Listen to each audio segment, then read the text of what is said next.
Messieurs, mes amis, bonjour.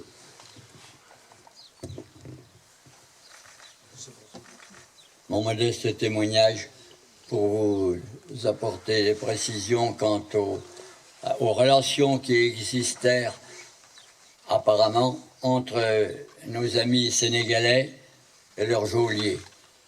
Étant donné la proximité de mon petit village, moi à environ 400 mètres du Haras, nous avions la primauté des visites de tout, parce que les Allemands sont venus là par contingent.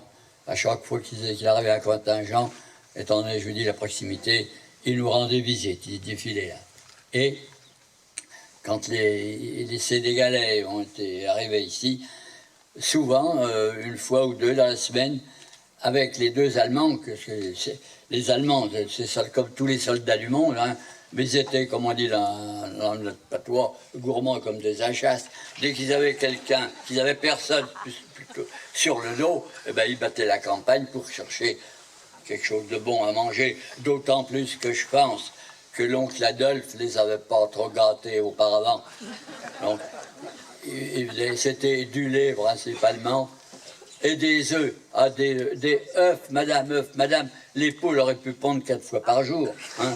Il n'y aurait pas eu surproduction. Je ne sais pas s'ils avaient un foie, on dit que c'est pas bon pour le foie. Je pense que ça, c'est une erreur. Enfin bon, ils venaient tout le temps. Et puis après, ben, les Sénégalais, ils les ont amenés avec eux, mais toujours qu'un soldat à la fois. Il y avait un militaire allemand, ou deux, et quand il y avait un Sénégalais.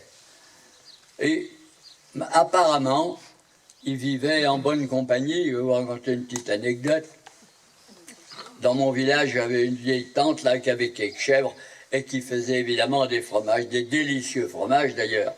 Et puis ils s'en étaient aperçus parce que ils n'étaient pas compliqués. Hein. Quand la porte était ouverte, ils rentraient même sans frapper et puis ils s'asseyaient. Alors ils avaient vu la pauvre vieille qui avait des fromages, ben ils avaient essayé d'en acheter. Elle avait sa clientèle dans le bourg, mais enfin, c'est pas toujours facile de refuser. Alors, elle leur en avait vendu quelques-uns. Et je me souviens, un soir, deux Allemands et un Sénégalais qui avaient fait le tour du village, je les avais réussi à acheter un fromage à la tante Pilote.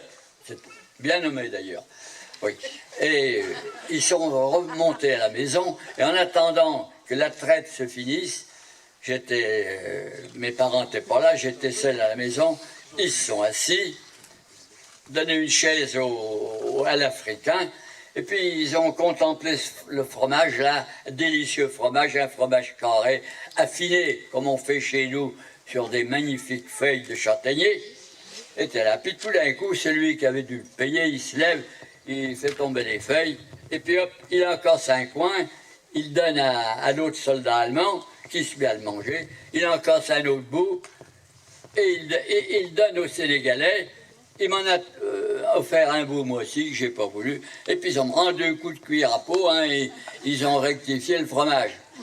Et là, ma foi, en mangeant ce fromage, et après, il plaisantait avec. J'avais l'impression que le Sénégalais, ou enfin un Africain, il comprenait l'allemand en partie. Hein.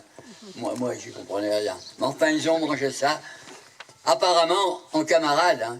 Mais enfin, ces relations d'Allemands et de prisonniers, ce n'était qu'entre simples soldats. Moi, je ne sais pas ce qui se passait après, hein. Je n'ai jamais vu. Enfin là, ils paraissaient bien s'entendre. Et puis ils sont venus comme ça pendant plusieurs mois.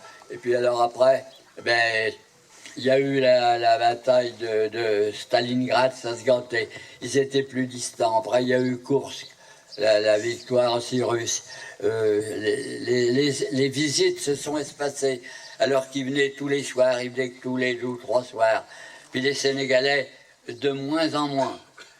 Et alors, un soir, un soldat allemand, Léo Hague, qui s'appelait un grand, on le connaissait très bien, il a perdu son père à l'autre guerre. Sans s'asseoir, il dit brusquement à mes parents, à voix demi-basse, capitaine fou, terroriste. Le capitaine, sans doute, avait eu vent qu'il y avait des maquis qui s'organisaient autour. Ils sont devenus là de plus en plus méfiants, au point qu'ils ont enlevé des tuiles à la belle cime de la ville-là, et après il y avait toujours un guetteur, là, jour et nuit je pense, je voyais le jour, mais probablement la nuit aussi. Et quelques temps après, ben, c'était ça, dans la nuit du 11 au 12 février, sur mon petit village, La Rouère, où j'habite depuis maintenant plus de 95 ans, on a reçu du ciel un cadeau empoisonné, un parachutage raté. Quand je me suis levé le matin, que j'allais voir, ben, à mes collés, hein, c'était la grosse occupation hein, à l'époque, j'ai aperçu deux immenses parachutes accrochés dans les arbres. Dans un merisier tout près du village, il était à 80 mètres, pour un peu il serait tombé sur la maison de mon voisin. Imaginez le réveil. Et l'autre était accroché dans une cépée de peuplier. Ça, et après, j'ai regardé, il y en avait en tout 6. Et ils étaient sur une lignée de 400 mètres, 100 mètres de large. C'était une erreur tragique, malheureusement. Évidemment, étant donné le guetteur qu'il y avait, il n'était pas question de toucher à ces parachutes. Personne n'est venu. Donc, dans la matinée, mon voisin et ami, M. Duverger, est allé au bourg. Il n'y avait ni téléphone ni rien. Hein. Il a été en vélo. Il a averti le maire qui, lui, paraît-il, a averti le Jancet, les gendarmeries.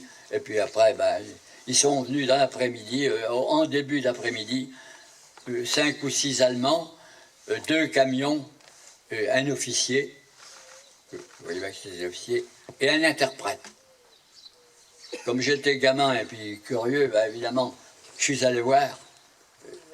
Ils ont rentré dans le champ qui s'appelait La Marnière. C'était au mois de février, ça veut dire que c'était un peu mou. Et puis ben, ils y sont restés.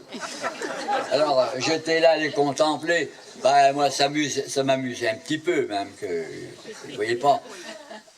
Oui, mais l'interprète est venu vers moi et puis il m'a dit, tu vas aller chercher le maire à Champagny. Tu lui dis que les Allemands veulent le voir immédiatement. Et tu le ramènes avec toi. Me voilà parti sur mon vieux vélo à pneus plein. Quand je suis arrivé, par chance, il était sur la place en train de discuter avec son vélo. Alors, j'explique le but de ma visite. Et puis, je lui dis, c'est que les Allemands, ils veulent le voir tout de suite. Et ils veulent que je vous ramène. Ah, il m'a dit, pas de problème. Il est venu tout de suite. Tout ce qu'il m'a dit, ont-ils l'air de mauvaise humeur. Vous pensez que moi, j'avais pas fait d'enquête, hein, je savais pas. Moi, j'ai dit, vous savez, je sais pas. Hein. Il croit peut-être que je n'ai pas fait ce que je devais faire. J'en savais rien non plus. Enfin, nous voilà arrivés sur le terrain des opérations. Et puis, ben, tout de suite, il s'est avancé vers les Allemands. L'interprète est venu au-devant de nous. Et l'officier allemand également, il a serré la main. L'officier allemand, pas arrogant du tout, hein, il parlait impeccable. Alors, l'interprète lui explique ben, qu'il fallait qu'il agisse efficacement pour sortir ce camion. Parce que sinon, ben, s'il ne s'était pas dégagé le soir, le maire devrait prélever un corps de garde dans ses administrés pour garder les chargements. Là. Alors, passer une nuit là-bas à la Marnière, ce terrain humide, au mois de février, c'était pas ça. Alors, il m'a dit, ben, il y avait que des bœufs à l'époque, il n'y avait pas de tracteur. Alors, je suis remonté au village de 200 mètres, chez mon voisin, qui a attelé 2 bœufs, j'ai attelé 2 miens, j'étais capable à l'époque de les lier, et nous sommes descendus avec ces 4 bœufs, sans trop de difficultés, nous avons sorti le camion au chemin, où il y avait le parachute qui était accroché là. L'opération a été terminée avant la nuit, donc on n'a pas été obligé d'aller faire la veillée à la Marnière. Ça s'est terminé comme ça. Voilà, tout ce que j'ai à vous dire.